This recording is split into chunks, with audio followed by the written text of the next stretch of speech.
The present chairman and former overseer of the Ordnance Fortlands NDC are at loggerheads over financial expenditures of the NDC.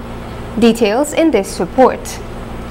Retired overseer and current APNU AFC councillor attached to the Ordnance Fortlands NDC, Mr. Godfrey Evans, is accusing the chairman and overseer of the NDC of fraudulent behavior following the purchasing of materials to renovate the fence surrounding the council's building. There was no quotation from other lumber yards. Eventually, they got 2 quotations and the money was passed. The chairman himself, upon information, took the check to Big G Lumber Yard at Large Street, No. 2 Village. To this, it's a fraud. Instead of paying 30-something thousand, 86,000 or something. I raised this at the council statutory meeting of the 10th of May, where the chairman, Mr. Jaffer was making all kinds of excuses that there are more materials to be supplied for repairs of the NDC office back step, right, which was also never mentioned for approval.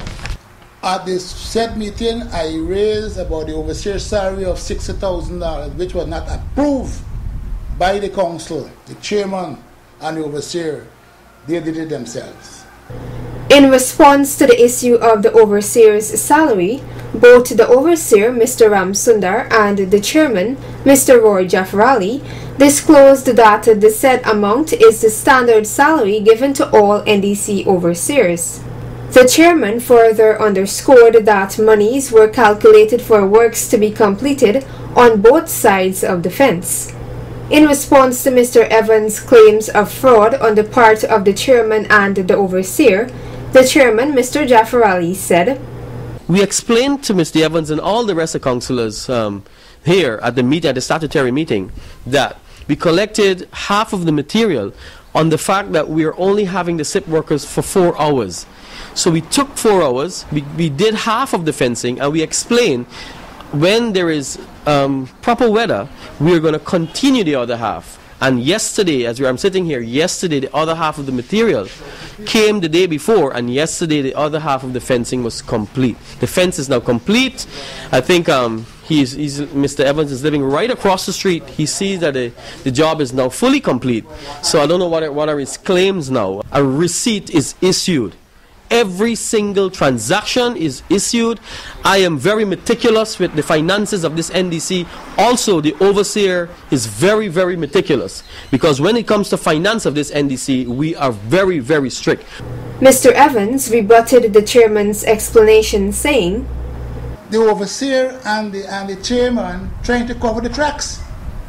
They get the lumberyard man to bring more materials now to make up for that excessive amount that was overpaid and somebody get drawn back. It was never a decision of the council to refence the compound. It was never a decision of the council to put double runners. So they get this lumberyard guy to supply more materials now to put on the fence to cover the tracks." Mr. Evans went on to say, "And what I find with this chairman, he is a dictator. He do things on his own. He don't consult the council, right? And this got to stop, right? The overseer is covering up for him, and the reason why, because Mr. Jaffarali actually confirmed the overseer, confirmed the assistant overseer as overseer. I am asking for the overseer to be removed, because this man going in for a lot of nonsense with the chairman." In responding to the retired overseer's claims, Mr. Jaffarali justified his style of administration by saying, "The fact that he's saying that I run this NDC like it's my own, Mr. Evans, I've never been under a chairman that runs the NDC by its laws.